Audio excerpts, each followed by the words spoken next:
welcome to another FACEHAMMER episode. Today we're going to talk about the Rogue Idol, which we maybe overlooked in our ORRUK WarClan review. So. I don't. Do we know the date when that stuff came out? And by stuff, I mean Monstrous Arcanum, which is the Forge World supplement produced and put into the FAQ section of the GW website in a random place. So it came on the 28th of August. If you ever know, if you go to the Warhammer community website and you click on the FAQ and download page, FAQs, and you go to Age of Sigmar, you scroll down, you'll find the Compendium Monsters Arcanum, which is the 27th of August it was uploaded. So basically just over a month ago. So when we did our review, I know we were I was in my head, I didn't know if it was out or not because it's kind of slipped in.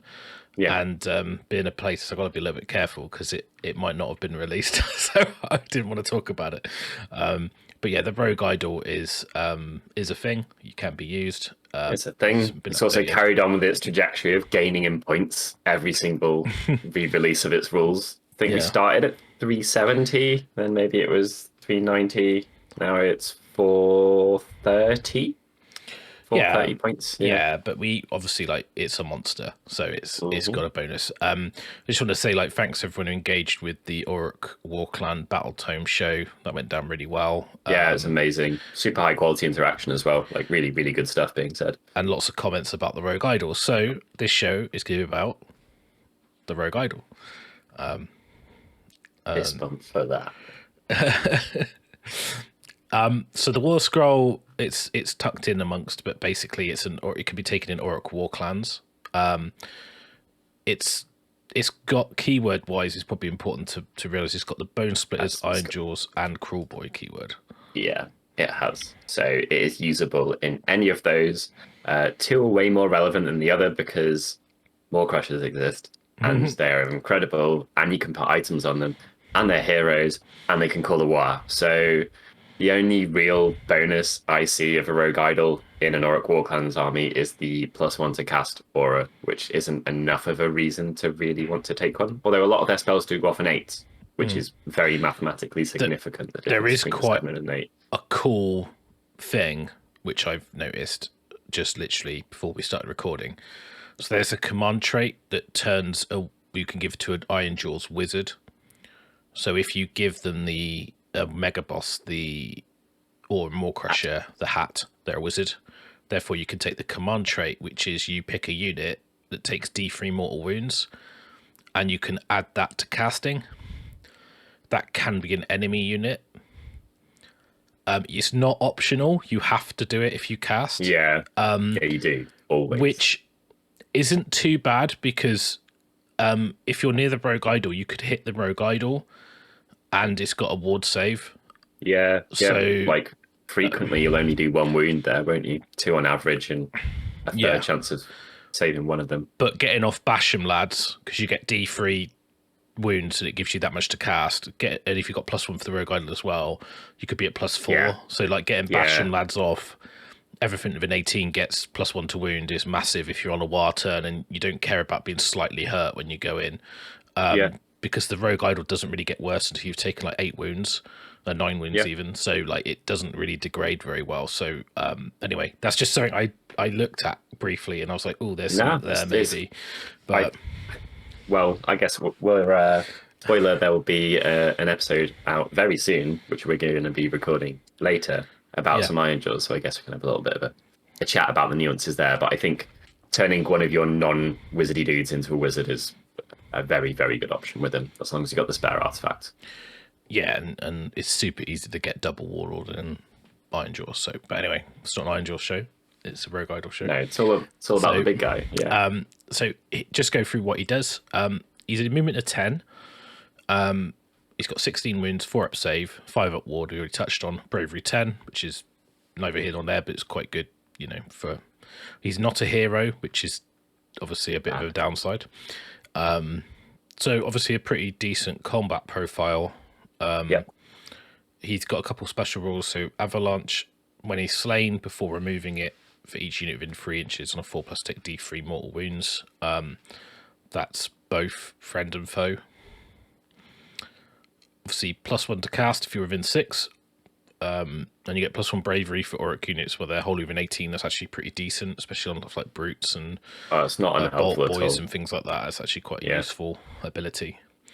5-up ward, it's always good.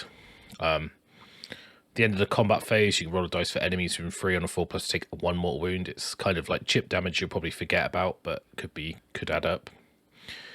And you get +1 to hit rolls for attacks if it made a charge move. Yeah, we were saying about 3s being better than 4s. 2s is way better than 4s. So that's great. Saves you a command point, so you don't have to use all-out attack. Yeah, I don't think there's not access to reroll 1s anywhere in the book, is there? At all? Generally not much in the game anymore. It's kind of, I think rerolls are kind of a thing that's fading away. Which is a good thing, because in terms of probability, rerolls are just so strong.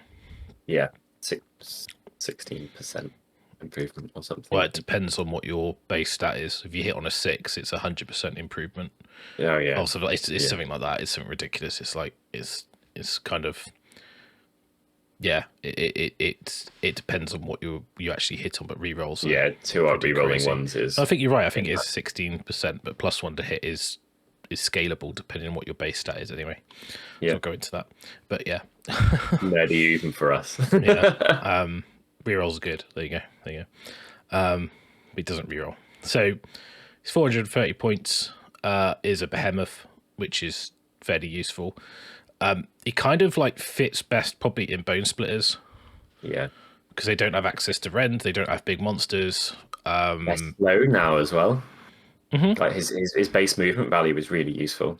Obviously, ball boys move quicker than people on foot, but the movement that you had access to in the book from what used to be an incredible spell lore is the spell lore is still okay, but anything that dramatically increased your move has gone, and run and charge has gone off the big stabbers, which were your primary source of rend in the book. So, and I'm right in thinking you could use your pre-game move on a rogue idol. Yes. Bone Splitters keyword. Let me double check that while you carry on chatting, but I don't see any reason why you wouldn't. I think it just needs Bone Splitters. So one of the things that's worth noting is that although it has the Cruel Boys keyword, it doesn't get venom encrusted weapons because it doesn't have the ORRUK keyword. Which is super sad. It's got ORRUK Warclans, but not ORRUK. But it's still good in Cruel Boys because the spells are super powerful. The bravery buff's quite good, and also it gives you something you don't really have, which is something that can survive and just tank. Resilient. So its ward save is 5+ regardless, and 1 turn if you were to use it in Bone Splitters, it could have a 4+, which is even better in Bone Splitters.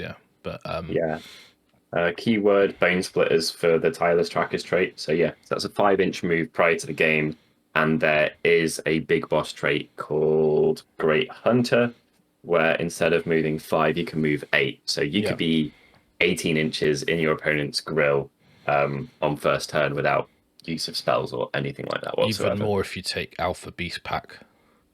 Oh, D6 plus 8. Yeah, that'll do right then. So 2 rogue idols, not a bad idea either. Probably worth touching on. Cruel Boys are like, they would benefit from it, but writing Cruel Boys lists, you run out of points surprisingly fast.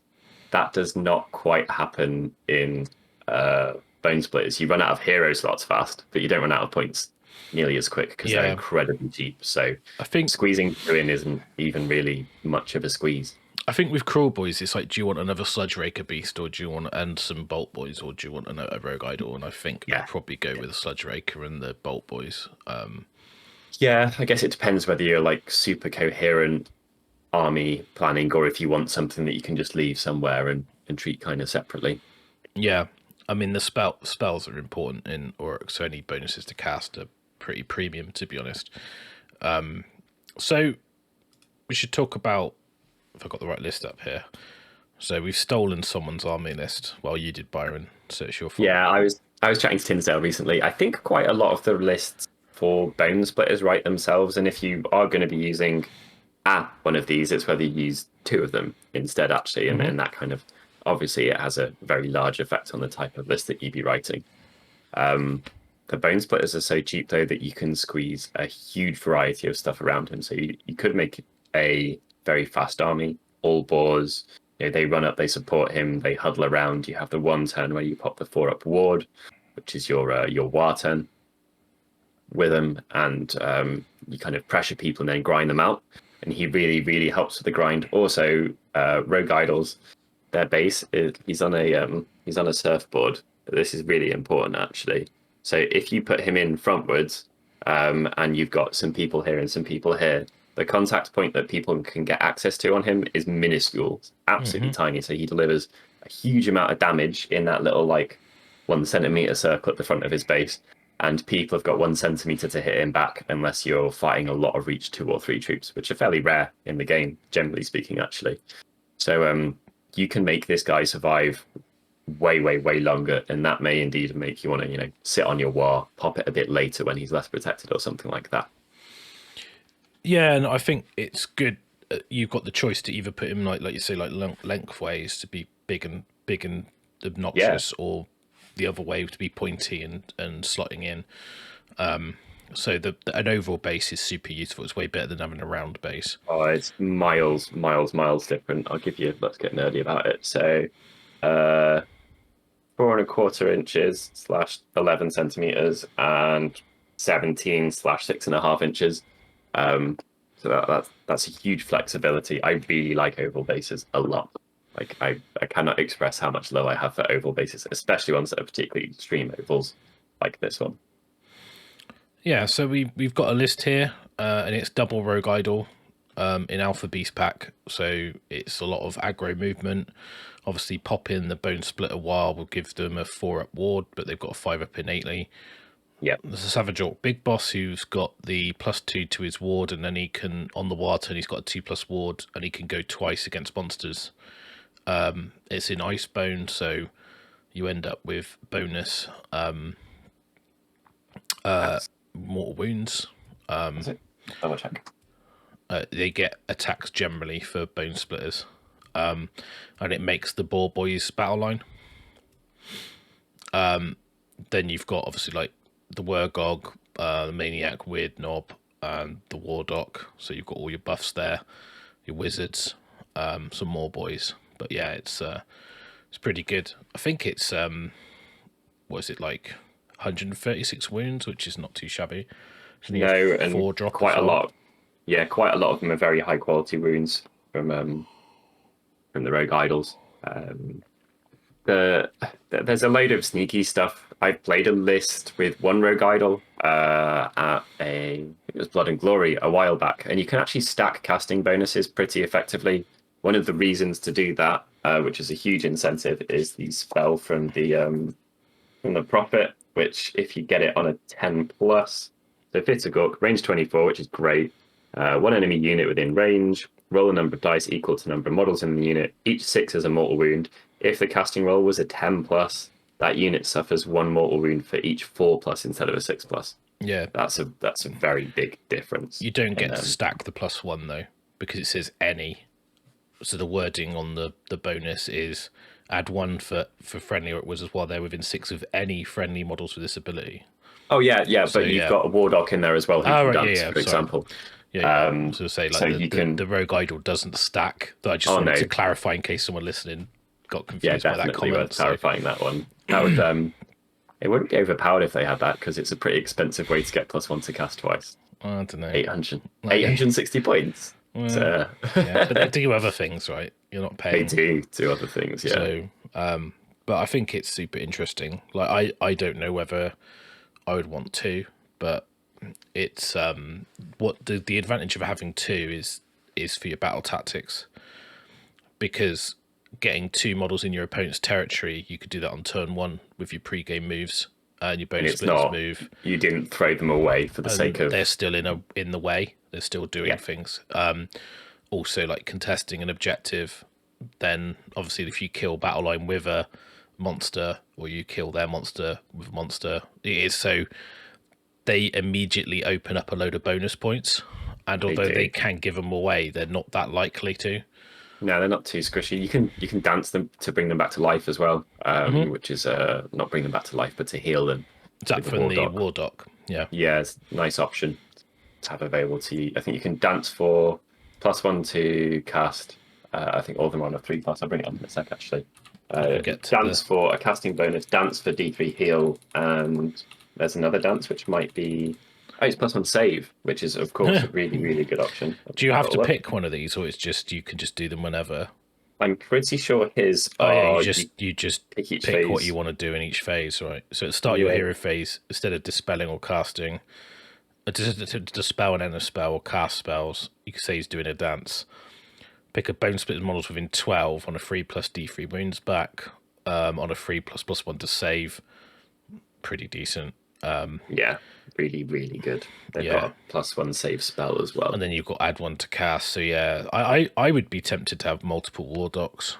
For sure. They're not expensive at all. And note those dances don't say wholly within, which is a huge deal when you've got... No, it does. Wholly within...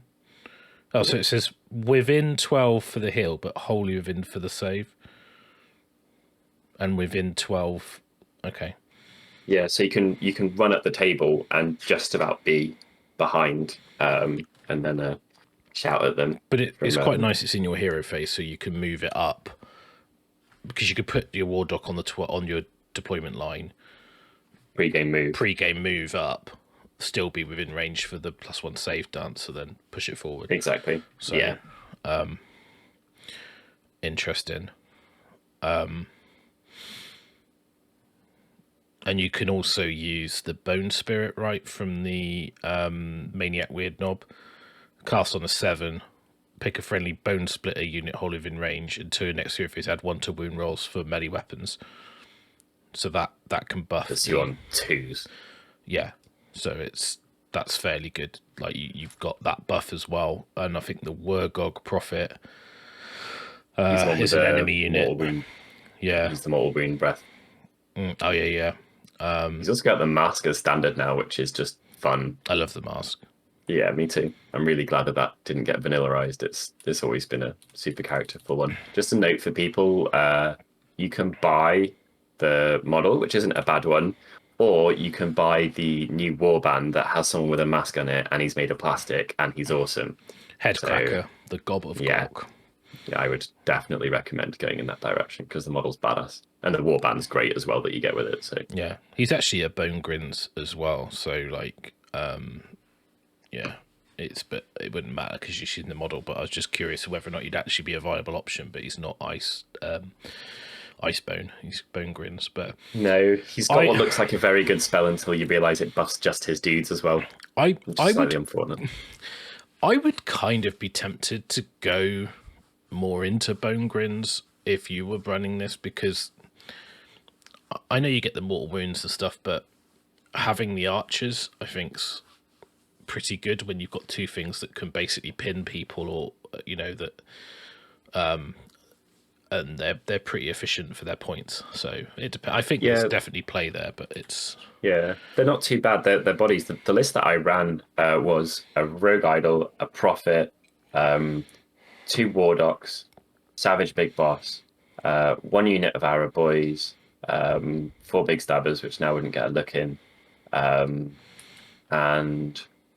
that was basically it. And it was a really fun, varied, and technical army to play because you had a way to buff your magic and kind of lean into that. I took the Balewind Vortex as well, which you can't get anymore. But I was basically either stacking saves to do damage to big units, or concentrating on one area and then making my rogue idol. I was launching him off in one direction or another, which you can still do now, not quite to the same extent, but it's a varied list. And the moment you put shooting in, you only really have one option for that. So, yeah. Yeah, but I mean, it's super solid. So there's an idea of how to use your rogue idols in a bone splitter army. So I'd be interested to see how this list performs. If it, I'd be interested to see it play. But the rogue idols are things you can take. So we did, obviously it's got all 3 keywords. So in Big War, you kind of get more of a benefit. So we thought, this is a very bare bones army that we've got here. It's take the big dudes, basically. So it's Godrak a war chanter, a swamp caller, a Wurgog prophet, 5 brutes, 5 ard boys, 5 ard boys, 3 bolt boys, and a rogue idol. Obviously, there's no formations, grand strategy. 10 odd boys, 10 odd boys. Oh, is it 2 10s? Is it? Oh yeah, just because yeah, it's because of the war scroll scroll builder.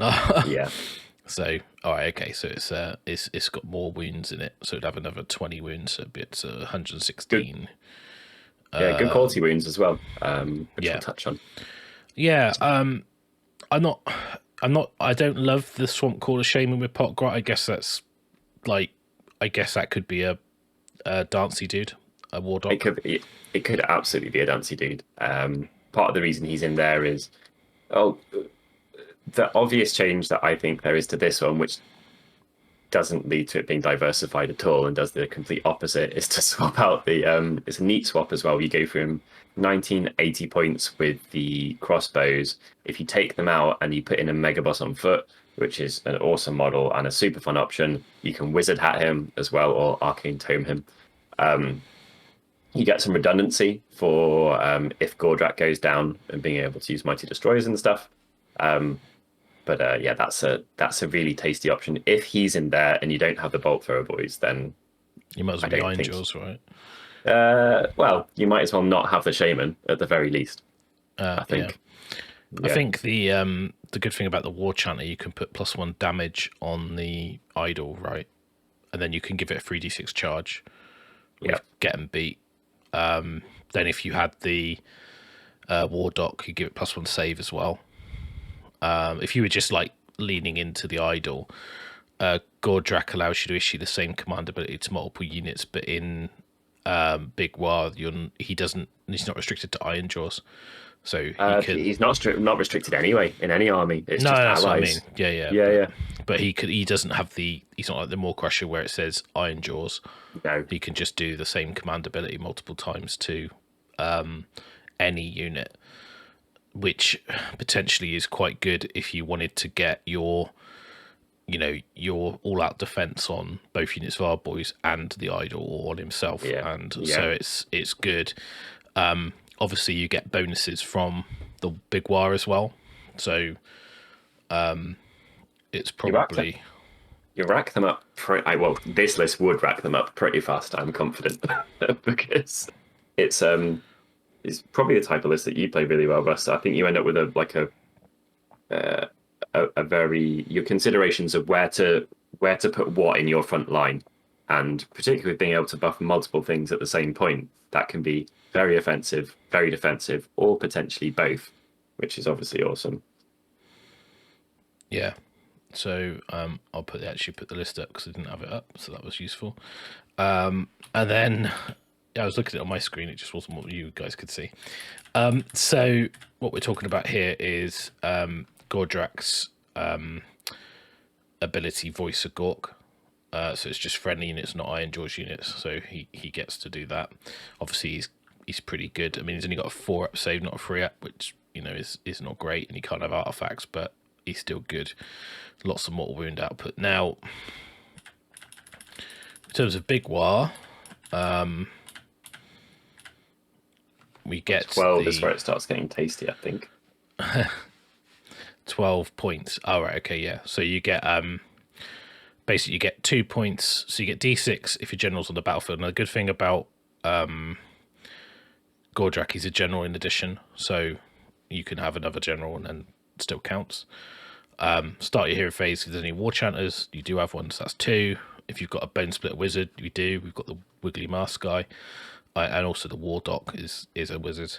For each friendly ORRUK unit that charges, so having the Iron Jaws combat units is good for generation. End of the combat phase for each friendly ORRUK unit within 3 of an enemy unit, so defensible units. Obviously the idol doesn't benefit from those 2 because it doesn't have the ORRUK keyword, but pretty good.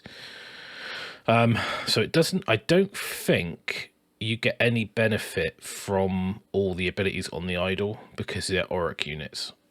So you don't get, because he's not an ORRUK, so you don't get any benefit from those. Your hit rolls, or no, I guess so it doesn't buff him at all. Probably don't care about. I don't think you really care about run.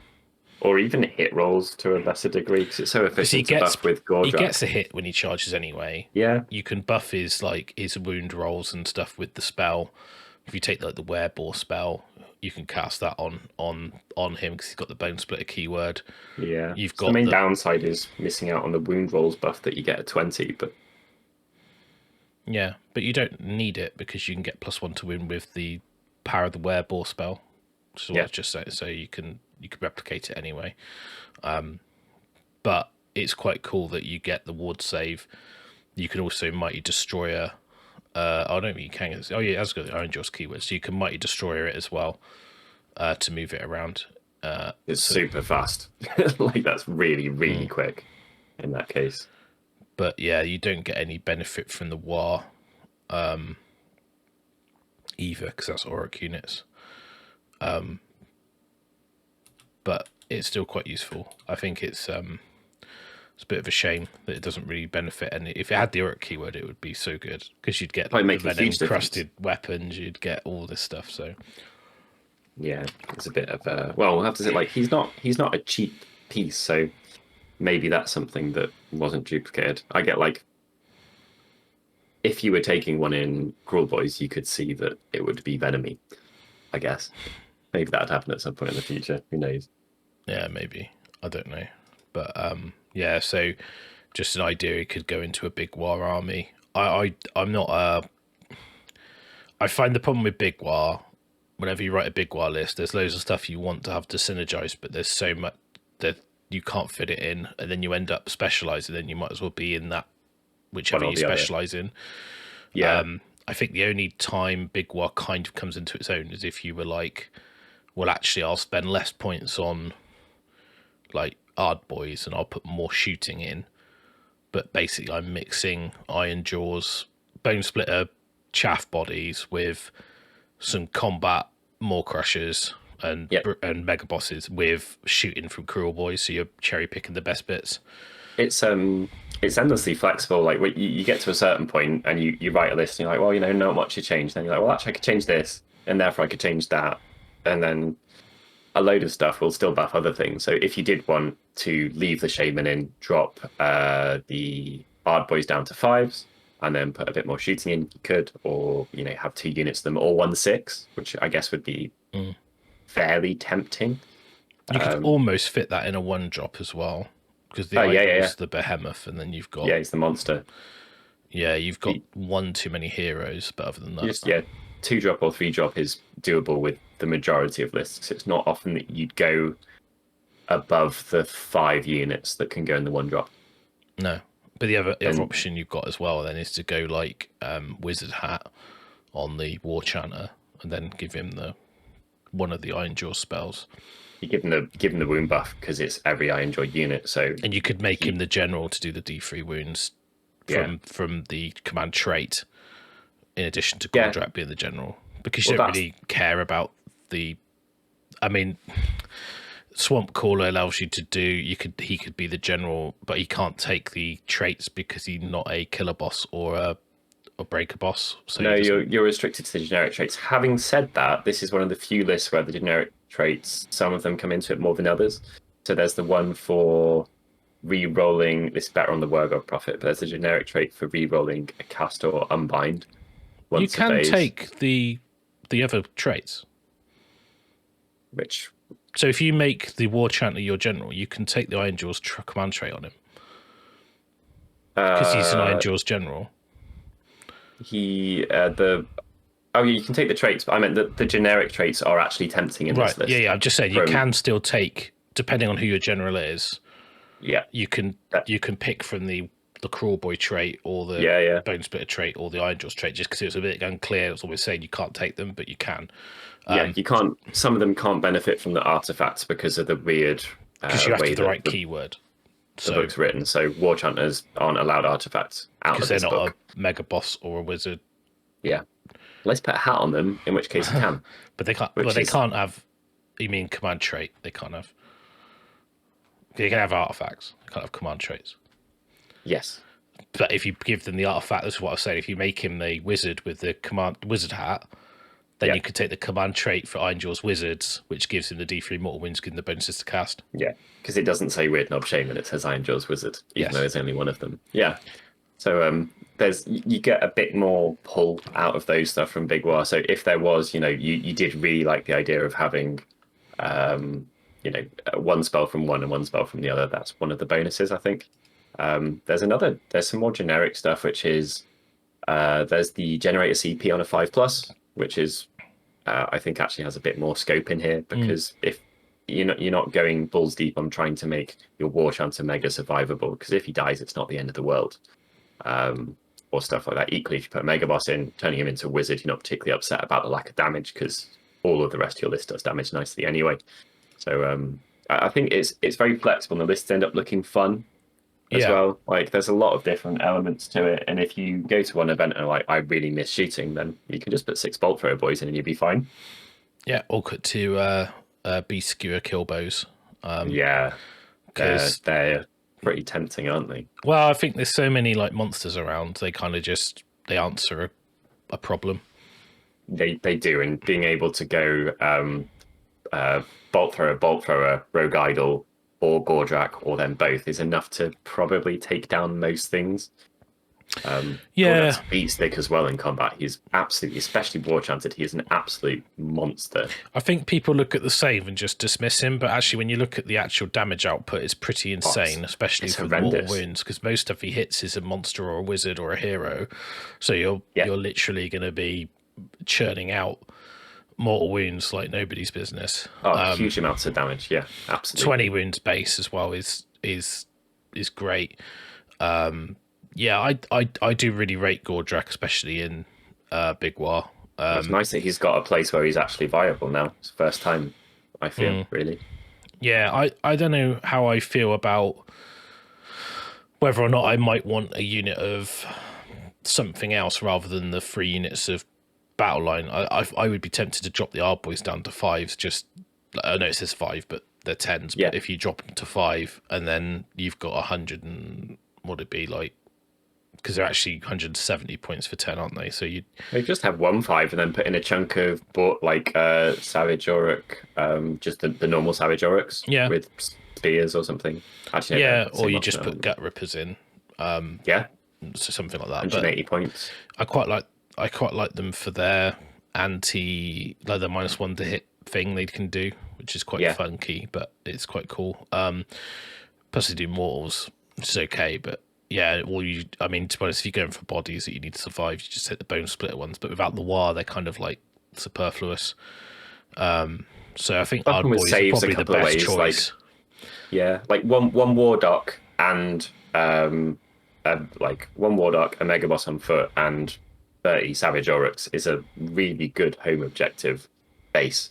They've got a couple of things they need to be scared of in there, and potentially that combination with one of them being a wizard and the other one being a wizard who can forgo his spell for +1, you can give them +2 to save.